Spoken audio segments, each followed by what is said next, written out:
Hey y'all, Michelle Raza here with the Finding Yourself Book Club, and today we're going to talk about Lindsay Gibson's Recovering from Emotionally Immature Parents. We've been talking through her, the 10 steps of how to protect your right to your inner world. So these have been a bit of shorter videos with a lot more commentary than maybe some of my other videos, but hopefully it's giving you some good tips and also giving you some time to kind of pause and reflect as you go through each of these steps. Of course, if you have your own copy, you can read all 10 and go a lot quicker than what we're going through here. If you get a chance, please do check out my website. I'm at www.findingyourselfsatx.com. There you can fill out my free life balance questionnaire and send it to me. You can also just fill out a contact form and I'll be in touch. The first consult is always free and there's no obligation thereafter. Thank you. And also, please do like and subscribe if you get a chance. It really does help us little YouTubers. Okay, without further ado, we will get started. So last time we talked about rolling past their envious put-downs. My microphone is all tangled. Give me a second. Okay. And today we're going to talk about defending your right to be sensitive. This is response number 6. When you express your feelings, EIPs often react as if you're overly sensitive and have no sense of proportion. After years of being told they make mountains out of molehills, many adult children of EI parents learn to preface their true feelings with, "It's just that." They anticipate humiliation, so they downplay the emotional importance of what they are about to say. If an EIP says you are too sensitive and tells you not to take everything so personally, instead of feeling stung, you could be curious and say, "Sure, what would be another way to take it?" Or you could also clarify by saying, "Let me understand. You don't want me to take what you say to me personally?"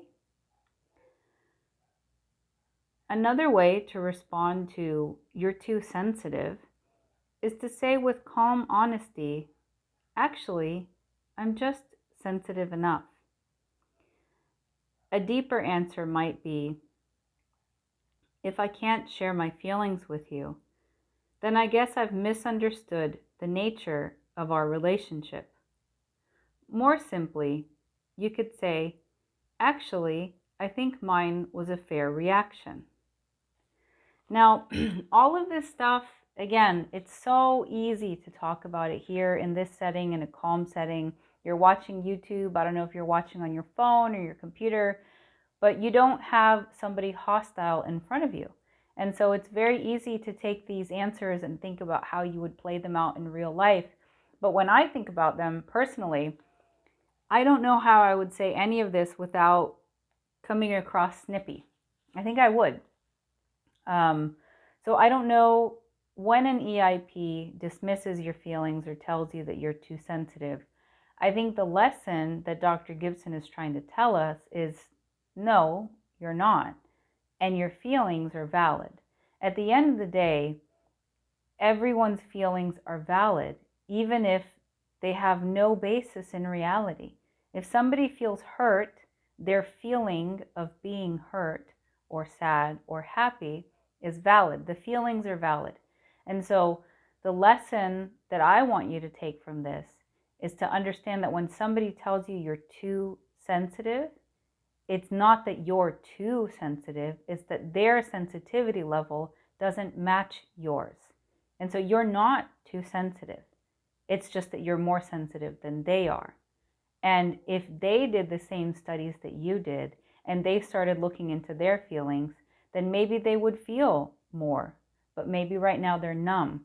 And I think if you're talking about emotionally immature parents, you're talking about generations of this hurt being passed along. And it doesn't matter where it started or what family member started it, but somewhere along the line, most likely if you're being raised by emotionally immature parents, or you were raised, if now you're an adult, obviously, they were too. And so they learned to cover instead of feeling their hurt like you do. They learn to cover by pushing it away and by becoming numb to it. And so you're not too sensitive. You're just the right amount of sensitive. Whatever sensitivity level you are, it's right for you. And so just be very careful not to tell somebody else that they're too sensitive, right? Because then that's the same pain that you might be experiencing from an EIP. And instead, so the same way she's telling us to respond with curiosity, what would be another way to take it? You could also respond if you feel that somebody else is being too sensitive. Try to be curious about their sensitivity. And sometimes I think it's normal to react in a strong way. I was going to say overreact, but I feel like that's a judgmental word. It could have nothing to do with the particular person that you're talking to. Like if you had a really stressful day at work, if you're on the highs of your menstrual cycle, you're either ovulating or about to have your period, if for any reason it's just the whole world is piling up on you, then you might react differently to something that on another day might not really bother you. And that's okay. I think at the end of the day, you just need to be careful, right? If you're being sensitive about something that normally you wouldn't be sensitive about, take a few minutes to think about why you're reacting that way. Like, am I reacting this way because I'm still upset about that other fight that we had that was never resolved?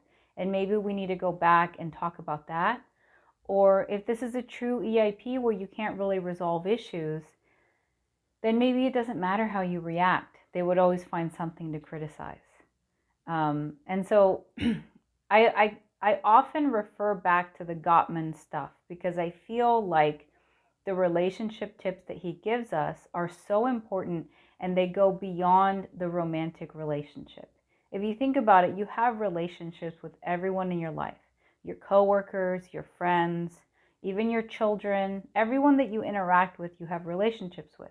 They may not be romantic relationships, but they're still relationships.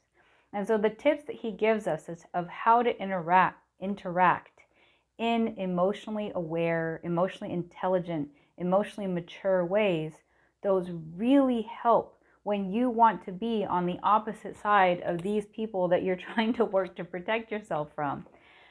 So learning how to ask open-ended questions, how to be curious, how to be non-judgmental and supportive, and to withhold giving unsolicited advice, all of that stuff will really help you. I think the best course of action or action plan is to have honest and open relationships with the people in your lives.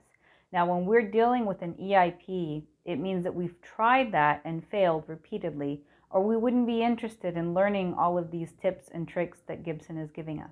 And so because we've tried those emotionally mature ways, emotionally intelligent ways of talking to them, and we understand that there's no such thing as conflict resolution with them, then we move on to use these tricks that Lindsay has taught us, that Dr. Gibson has taught us.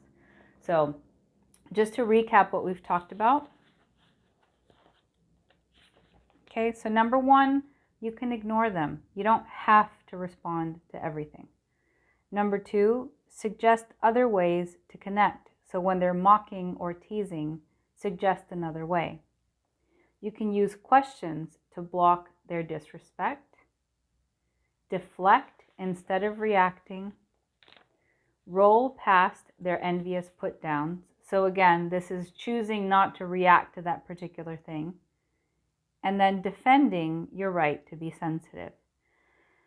So yeah, I mean, I think it's right in that you should never be ashamed of your sensitivity level, but you might not ever be able to convince them that your sensitivity level is correct. They might always think that you're too sensitive.